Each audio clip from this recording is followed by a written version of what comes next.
Hai semuanya, hari ini aku akan menjelaskan mengenai terapi psikologis yang bisa dilakukan oleh penderita diabetes mellitus. Hari ini terapi psikologis yang akan kita lakukan adalah terapi kognitif. Nanti ada role play sehingga kalian bisa lebih jelas lagi melihat tentang terapi kognitif. Pada dasarnya, terapi kognitif adalah terapi yang dilakukan kepada pasien diabetes mellitus untuk menambah pengetahuannya atau meningkatkan pengetahuannya tentang penyakit yang diderita. Dalam terapi ini, penderita akan diminta untuk menuliskan beberapa hal. Pertama, kebiasaan baik yang mencegah kekambuhan diabetes mellitus. Yang kedua, kebiasaan buruk yang dapat mengambuhkan atau membuat kekambuhan pada diabetes mellitus. Yang ketiga, jenis-jenis obat yang dikonsumsi dan kepatuhannya terhadap minum obat. Kemudian yang keempat, jenis makanan yang dikonsumsi dan kepatuhannya dalam diet diabetes mellitus. 4 hal tersebut adalah contoh yang kami gunakan dalam terapi kognitif. Selain daripada keempat hal tersebut, ada lagi hal-hal yang bisa dituliskan oleh penderita diabetes mellitus. Untuk mengetahui lebih lanjut, kalian bisa mencari di jurnal atau artikel tentang diabetes mellitus terkhusus terapi kognitif. Nah, sekarang kita akan menyaksikan role play sehingga kalian akan mudah untuk memahami tentang terapi kognitif ini. Silahkan menonton. Ibu, perkenalkan, saya Prabu Dita. Bapak bisa sebutkan namanya, Ibu?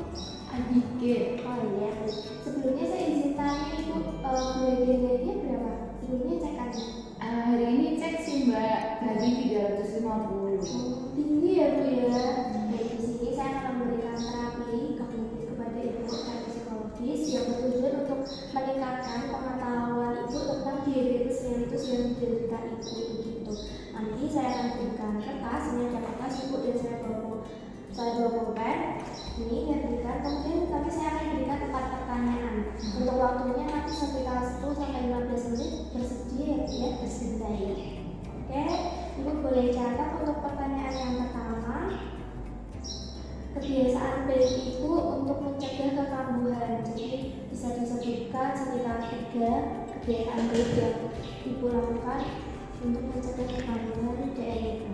Oke, baik. Untuk yang pertanyaan kedua, Ibu bisa menyebutkan sekitar 2 sampai 3 juga kebiasaan buruk yang membuat DM Ibu, penyakit Ibu kambuh. Oke, untuk yang pertanyaan ketiga ya Ibu, kemudian Ibu bisa menuliskan jenis obat apa yang diminum Ibu dan dosisnya, kepatuhan Ibu terhadap minum obat. Ibu bisa tuliskan.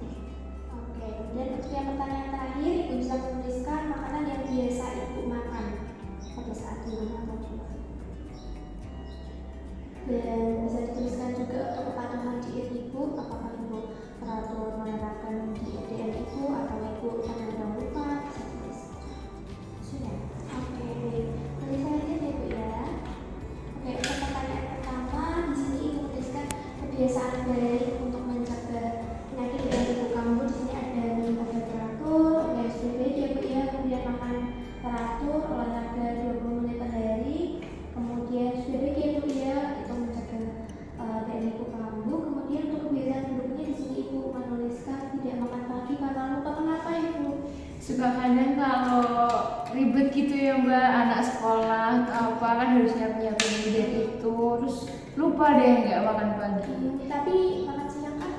Iya, tapi terus nanti snack siang tuh biasanya teratur sih Mbak, tapi yang terlewat biasanya cuma makan pagi. Makan berat paginya aja ya. Oke, mungkin Ibu bisa di setel alarmnya di apa untuk menjadi pengingat kalau jam segini itu makan pagi, jam 7 makan pagi, kemudian jam 10 ada snack, jadi Ibu tidak lupa kan untuk jadwal-jadwal makannya. Kemudian di sini Ibu juga menuliskan lupa minum obat, terkadang ya Bu ya, jadi bisa dipasang juga alarmnya untuk minum obatnya, untuk makannya, jadi jam-jamnya itu tertata, jadi Ibu tidak akan lupa lagi. Mungkin makan nasi terlalu banyak 2 jantol.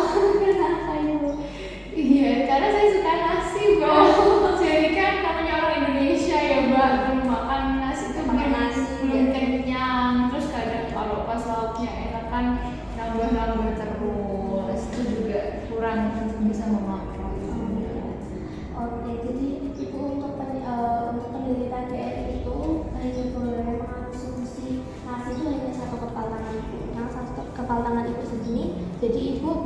nasi sekitar segini, mungkin 1 centong ya Bu ya, karena di situ sudah ada takaran sesuai kalorinya. Jadi kalau misalkan Ibu makan 2 centong, nanti gula darahnya tinggi, jadi tidak stabil gitu.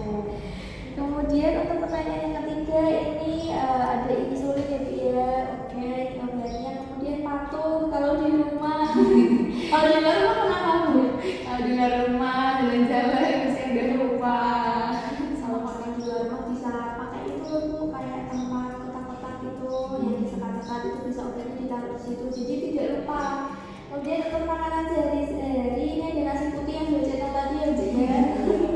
Dan saya bilang, kemudian untuk tumis kangkung, kalau untuk penderita diabetes ini untuk sayur kangkung itu dibatasi Bu, jadi Nggak boleh banyak-banyak. Iya, nggak boleh banyak-banyak, jadi harus sesuai makanan. Mungkin bisa diganti sayur yang lain gitu Ibu, mungkin sawi bisa juga ya kan, kemudian genjer itu juga bisa. Kemudian telur gorengnya masih dalam batas wajar atau Wajar Mbak, satu satu aja. Kalau satu itu nggak apa-apa ya, tapi kalau kurang berlebihan goreng lagi. Kemudian roti sandwich ini dalam 1 hari atau dalam 1 kali makan berat?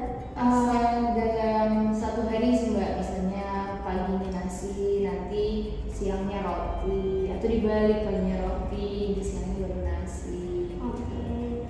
Sudah sesuai sih Bu. Tadi yang cuman yang nasi putihnya tadi yang dikurangi, kemudian yang kandungnya dibatasi, dan jangan lupa juga jangan makan yang goreng-gorengan. Kemudian untuk roti sandwich itu juga sudah sesuai, cuman nanti kalorinya bisa disesuaikan lagi. Takutnya kalau misalkan makan kalori jadi gula darahnya naik turun tidak stabil. Kemudian kalau makan terlalu banyak pasirnya. Ya paling kalau enak ya Mbak, namanya kita orang kalau makan makanan enak gitu kan, pengennya nambah-nambah. Cuma ya jarang-jarang sih Mbak. Iya, cuman mungkin Ibu perlu mengingat lagi karena Ibu kan menderita penyakit diabetes. Jadi untuk makanan memang harus diatur Ibu, untuk kepatuhan dietnya, kemudian kepatuhan minum obatnya. Jadi Ibu benar-benar harus mengontrol. Untuk makannya sendiri pun sehari ada 6 kali Bu. Jadi 3 kali makan berat, pagi, siang, malam. Kemudian ada 3 kali makan snack. Jadi pagi makan berat, kemudian jam 10 makan snack, kemudian nanti makan berat siang, dilanjutkan snack gitu. Dan itu ada batasan jamnya Ibu, jadi Ibu tidak boleh mengubah jadwal jam makan tersebut secara suka-suka Ibu gitu. Jadi harus tepat gitu Ibu. Baik, ada yang ingin ditanyakan Ibu?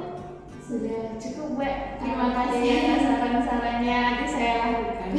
Baik, bisa aku ya Bu ya Bu. Kalau begitu terima kasih ya Bu sudah meluangkan waktunya.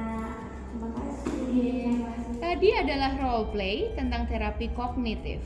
Jika teman-teman semua penderita diabetes mellitus ingin melakukan, kalian bisa melakukannya di rumah dan memasang role play yang tadi sudah kami sediakan. Selamat mencoba!